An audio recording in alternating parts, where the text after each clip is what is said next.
Halo, assalamualaikum warahmatullahi wabarakatuh.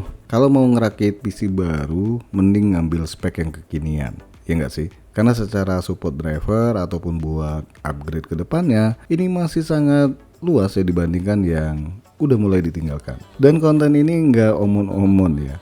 Faktanya dapat RAM tipe DDR5 dan juga VGA kelas RTX. Nah lo, penasaran nggak tuh? Oke, lanjut aja disimak videonya dan jangan lupa support channel ini kalau belum. Dengan cara pencet tombol subscribe, share ke teman-teman, tombol lonceng, dan kalau nggak keberatan tekan tombol thanks. Isi 5M, 5T.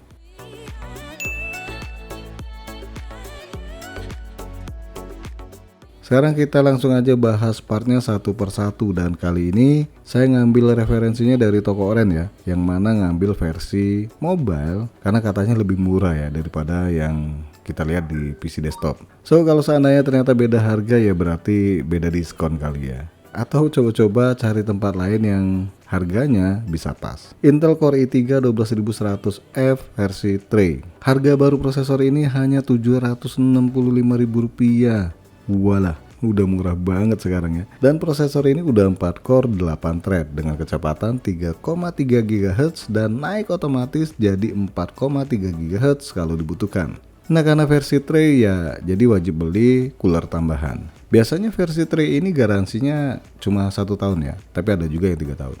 Asus H610 MK ARGB DDR5. Harga barunya hanya Rp1.173.000 nih. Garansi resminya 3 tahun ya. Dari judul udah jelas dong kalau motherboard ini udah ada 3 pin ARGB-nya dan udah DDR5.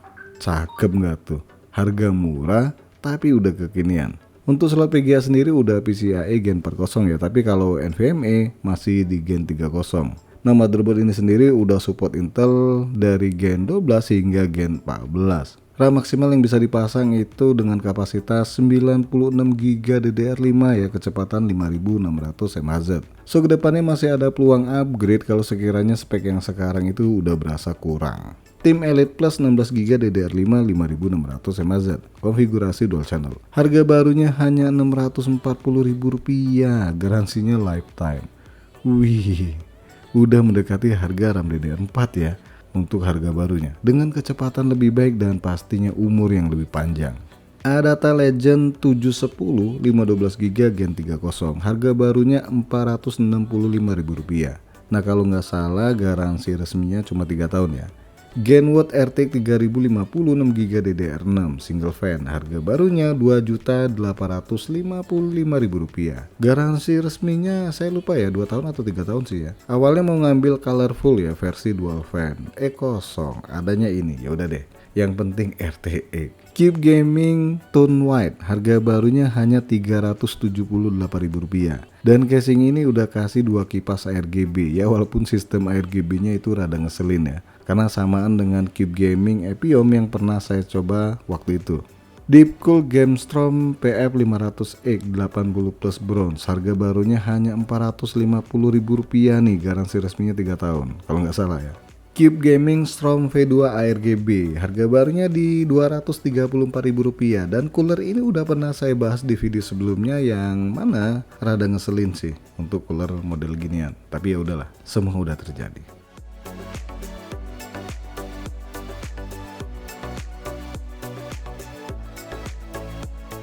Oke, sekarang kita totalin harga semua part PC kali ini dan ternyata harganya hanya Rp6.956.000.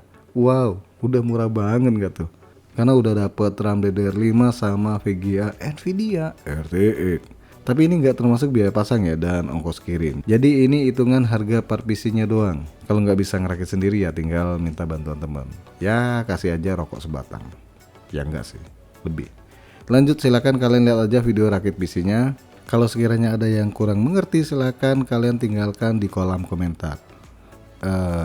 Maksudnya kolom komentar. Kok jadi keinget kolom ya?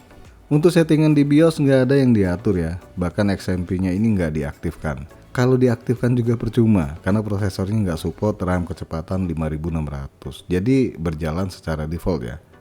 Cuma kalau kedepannya kalian ganti prosesor i5 Gen 13 ya silahkan aktifkan XMP-nya.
Untuk Windows yang saya pakai hanya pakai Windows 10 ya, karena udah ada di SSD-nya, jadi nggak perlu install ulang lagi. Sekarang kita coba ngerender video sama Benchmark aplikasi di PC satu ini. Buat ngerender video resolusi 4K di Adobe Premiere 2024, ini hanya butuh waktu 1 menit 16 detik. Sedangkan di resolusi 1080p hanya butuh waktu 20 detik. Walaupun ini cuma video polosan, ya minimal ada gambaran kemampuan dari PC ini buat ngerender video.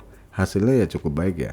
Lanjut Blender Open Data 4.4.0, skor prosesor dapat nilai di angka 104,59, sedangkan VGA sendiri dapat skor di angka 1157.76. Di Cinebench R23, single core dapat nilai 1600 PTS dan multicore-nya di angka 8149 PTS. Di Cinebench R24, single core dapat nilai 95 PTS, multicore-nya 457 PTS. Sedangkan VGA sendiri dapat nilai di angka 4085 PTS. Lanjut untuk kecepatan RAM di PC ini bisa dilihat kalau dibandingkan DDR4 jelas lebih baik yang DDR5. Ya bisa kalian lihat di video hasil read, write maupun copy-nya. Nah untuk kecepatan SSD-nya ini standarnya Gen 3.0 ya. Dengan angka tulisnya di 2699 MB per second dan write-nya di 1881 MB per second. Terakhir hasil 3D Mark-nya ya silahkan kalian lihat sendiri.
PES 25, FIFA 24, Forza Horizon 5, MotoGP 25, Need for Speed Heat, dan Unbound. Di Game PES settingan high resolusi 1080p lancar, pakai banget, game berjalan mulus semulus paha ikan. Tapi kan nggak ada paha ya. Ya intinya cukup baik dimainkan di PC satu ini. Begitupun juga game FIFA 24 nih, di settingan ultra dapat frame rate yang cukup baik di kisaran 60 hingga 70-an fps. Sayangnya nggak bisa dilihat ya, karena aplikasi bawaan Microsoft itu suka error. Sedangkan aplikasi MSI Afterburner itu nggak nongol ya. Ya ini saya pakai aplikasi dari Steam, ada di pojokan kanan atas layar, cuma kecil banget. Di Forza Horizon 5 settingan ultra masih dapat frame rate cakep di angka 55 fps. Lanjut game MotoGP 25 settingan ultra 1080p masih dapat frame rate yang cukup lumayan nih di kisaran 30 hingga 40-an fps. Kalau sekiranya mau lebih baik lagi ya pakai aja settingan medium. Kemudian Need for Speed Heat settingan ultra masih dapat frame rate yang cukup baik di angka 40 hingga 60 fps. Dan terakhir game Need for Speed Unbound yang harus mengalah di settingan high dengan nilai frame rate di angka 30 hingga 40-an fps.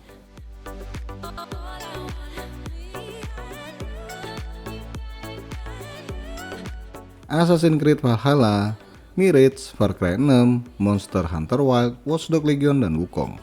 Nah di game Assassin's Creed Valhalla masih cukup oke ya dimainkan di settingan high resolusi 1080p. Nilai frame rate yang didapat cukup baik, bahkan di frame rate minimum sekalipun. Sedangkan di Assassin's Creed Mirage harus turun ke settingan medium nih kalau mau dapat nilai frame rate yang cukup baik. Dan ini hasilnya mirip-mirip dengan AC Valhalla di settingan high. Untuk game Far Cry 6, PC ini masih sangat sanggup main di settingan ultra dengan nilai frame rate yang cakep juga. Sedangkan di Monster Hunter Wilds sayangnya saya nggak nyoba di settingan low ya, malah nyobanya di settingan low bos. Ya kalau kalian lihat hasil di settingan low, harusnya di settingan low masih cukup oke ya. Lanjut lagi game Watch Dogs Legion nih yang masih oke di settingan high dengan nilai frame rate yang cukup oke juga, khususnya di frame rate minimumnya. Dan terakhir game Keras Sakti alias Wukong, Sungokong, yang mana masih sangat baik hasil frame rate-nya di settingan medium mode TSR.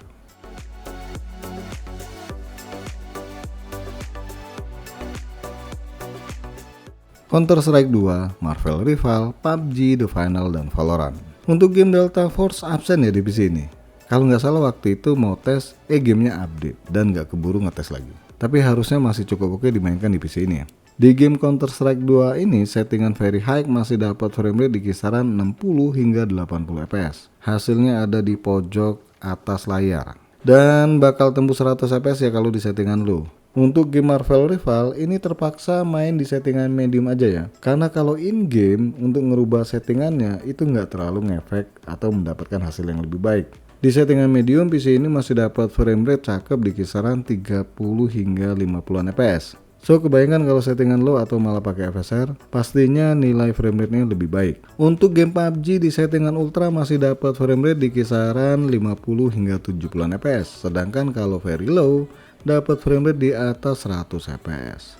Lanjut game The Final. Di settingan epic dapat frame rate di kisaran 30 hingga 40 fps dan di settingan medium masih dapat frame rate di kisaran 60 hingga 80 fps. Kalau mau ratusan fps jelasnya main aja di settingan low dengan FSR atau DLSS on. Terakhir game Valorant nih, baik settingan high maupun low frame rate-nya di kisaran 200an fps. Jadi mending high aja deh.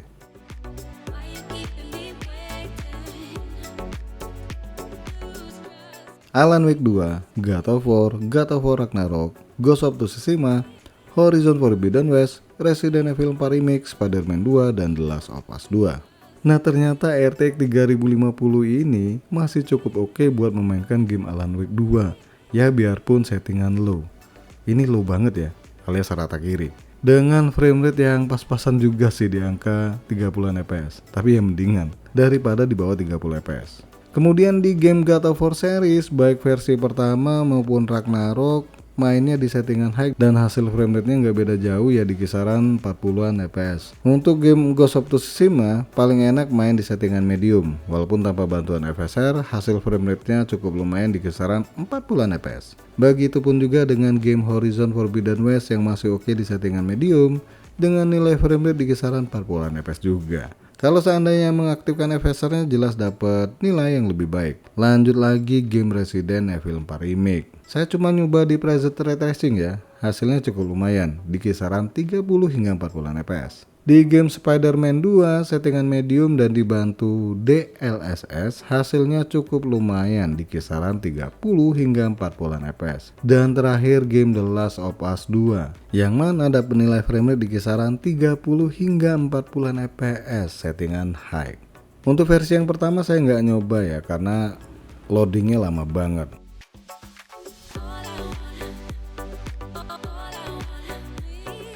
Genshin, Stellar Blade, Wuthering Waves, dan Zenless Zone Zero. Di game Genshin settingan max kadang di beberapa tempat suka drop ya FPS-nya. Dan pastinya kalau pakai settingan high default ini lancar pakai banget. Lanjut game Stellar Blade yang masih dapat frame rate di kisaran 40 hingga 50 fps settingan medium. Di game Wuthering Waves paling baik itu mengaktifkan DLSS ya. Bahkan di settingan max pun masih dapat frame rate yang cukup stabil. Dan terakhir game Zenless Zone Zero. Nah di game ini pakai settingan high default dan masih dapat frame rate cukup lumayan di kisaran 40 hingga 60 fps. Untuk game Honkai ceritanya lagi update pada waktu set PC ini. Jadi nggak keburu ngetes di PC satu ini.